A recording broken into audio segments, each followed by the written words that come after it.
মমতা ব্যানার্জি মা কালী বাড়ি sky walk করলে তখন কোয়েশ্চেন হয় না? মমতা ব্যানার্জি দক্ষিণেশ্বর মন্দিরে স্কাই ওয়াক করলে তখন কোয়েশ্চেন হয় না? মমতা ব্যানার্জি দুর্গাপুজো করলে তখন কোয়েশ্চেন হয় না? মমতা ব্যানার্জি কালী পুজো করলে তখন কোয়েশ্চেন হয় না? জগন্নাথ ধামটা খুব গায়ে লেগেছে না? বলা হচ্ছে আমি নাকি নিম গাছে চুরি করেছি। আরে আমার বাড়িতে তো 4টে নিম গাছ আছে, কটা দরকার জিজ্ঞেস করুন। আমাদের চুরি করতে হয় না।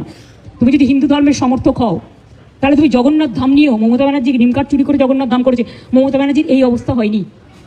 জগন্নাথ মূর্তি কিনতেও পাওয়া যায়, এটা মাথায় রাখবেন। আমার বাড়িতেও তো আছে, আপনাদের অনেকের বাড়িতেই আছে। ওটা নিয়ে এসছেন দৈত্যপতি, যে জায়গা থেকে বলছে সে জায়গা থেকে নয়। তাকে কাল ডাকা হয়েছিল, আমি শুনেছি। তিনি স্টেট বলে দিয়েছেন, না তোমরা যেটা বলছো সেটা নয়, এটা আমি আমার নিজে অন্য জায়গা থেকে করেছি।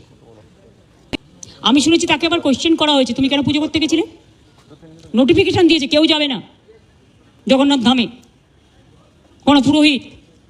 এত গায়ে লাগছে কেন? আমরা তো সবাই পুরীতে যাই, কই আমরা তো এই কোয়েশ্চেন করি না। আমি তো পুরীতে গেলে RSS বিক্ষোভ দেখায়, বিজেপি বিক্ষোভ দেখায়, ভুলে গেছেন? লজ্জা করে না? আর জগন্নাথ ধাম নিয়ে এত হিংসা। যখন আপনাদের আলুর টান পড়ে বাংলা যোগায়। আমি উড়িষ্যাকে ভালোবাসি।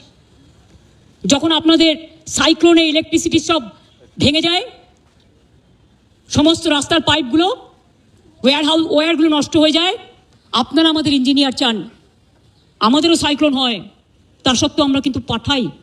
আমাদের বাংলার টুরিস্টরা সবচেয়ে বেশি যায় উড়িষ্যায়, জগন্নাথ দেবের উল্টো রথে বলুন, সোজা রথে বলুন, সারা বছর ধরে।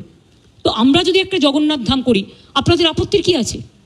আপনারাও ভালো থাকুন, বাংলাও ভালো থাকুক। আপনারা কেন আমাদের লোকেদের ধরে মারছেন? আমার কাছে খবর এসছে উড়িষ্যায় বাংলায় কথা বললেই তাকে মারা হচ্ছে।